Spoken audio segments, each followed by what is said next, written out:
नमस्कार दोस्तों, स्वागत है आपका हिस्ट्री विद फैक्ट्स पर, जहां हम इतिहास को आसान और रोचक तरीके से समझते हैं।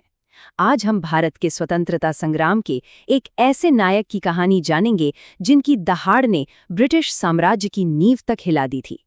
एक ऐसा नाम जो साहस, हिम्मत और बलिदान का प्रतीक बन गया। उन्हें पंजाब केसरी यानी पंजाब का शेर कहा जाता था। लेकिन जानते हैं, ये सिर्फ एक उपाधि नहीं थी, ये उनके जज्बे, उनकी निडरता और उनके नेतृत्व का जीता जागता सबूत थी। तो चलिए जानते हैं उस शख्सियत के बारे में जिसने ये खिताब अपने दम पर हासिल किया। अब अगर हमें उनकी इम्पोर्टेंस को समझना है तो हमें उन्हें लाल बाल पाल की उस मशहूर तिकड़ी के एक हिस्से के तौर पर देखना होगा। अरे, ये वो 3 नेता थे जिन्होंने मिलकर भारतीय स्वतंत्रता आंदोलन का रुख ही मोड़ दिया था। उसे सिर्फ अर्जियों और याचिकाओं से निकालकर एक शक्तिशाली जन आंदोलन बना दिया था। तो चलिए सबसे पहले उनके शुरुआती जीवन में चलते हैं। ये समझने की कोशिश करते हैं कि वो कौन से अनुभव थे, कौन सी बातें थी जिन्होंने उनकी सोच को वो आकार दिया और उन्हें वो महान नेता बनाया जिसे आज हम सब याद करते हैं। तो कहानी शुरू होती है पंजाब के एक छोटे से गांव धुड़ीके से। फिर वो कानून की पढ़ाई के लिए लाहौर गए और इसी दौरान वो आर्य समाज के संपर्क में आए और बस यहीं से उनके जीवन में राष्ट्रवाद और समाज सुधार के बीज पड़ गए। बाद में हिसार में उन्होंने न सिर्फ वकालत शुरू की बल्कि अपनी राजनीतिक सक्रियता की भी नींव रख दी। यहाँ आर्य समाज के प्रभाव को समझना बहुत जरूरी है। देखिए, ये सिर्फ कोई धार्मिक आंदोलन नहीं था। इसने लाला जी को आत्मनिर्भरता, सामाजिक बराबरी और शिक्षा के जरिए देश को बनाने की एक मजबूत सोच दी, जो उनके हर काम में साफ साफ झलकती है। इसके बाद उन्होंने कदम रखा मेन स्ट्रीम पॉलिटिक्स में और भारतीय राष्ट्रीय कांग्रेस के अंदर एक बहुत ही शक्तिशाली और क्रांतिकारी आवाज बनकर उभरे। उस वक्त आप समझिए, कांग्रेस दो सोच में बटी हुई थी।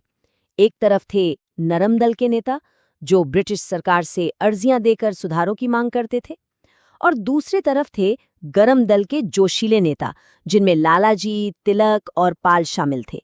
उनका साफ मानना था कि आजादी मांगी नहीं जाती बल्कि हासिल की जाती है, स्वदेशी और बहिष्कार जैसे दमदार तरीकों से। चलिए, अब कहानी के एक ऐसे हिस्से पर चलते हैं जिसके बारे में शायद बहुत कम लोग जानते हैं, लेकिन जो भारत की आज़ादी के लिए दुनिया का समर्थन जुटाने में बहुत बहुत महत्वपूर्ण था। साल था 1917। दुनिया में पहला विश्व युद्ध चल रहा था और लालाजी उस वक्त न्यूयॉर्क में थे।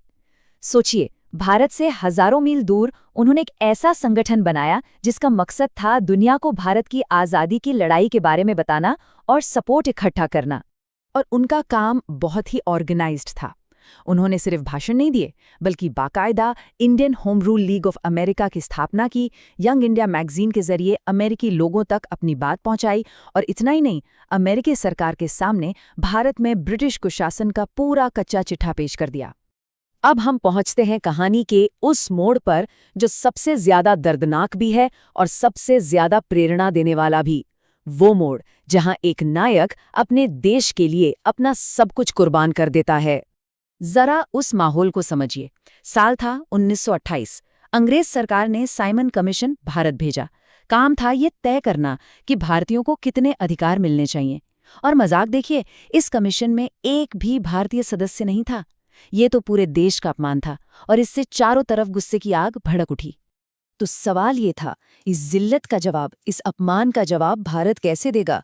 क्या देश चुप बैठ जाएगा या इसका पुरजोर विरोध करेगा? और भारत ने जवाब दिया।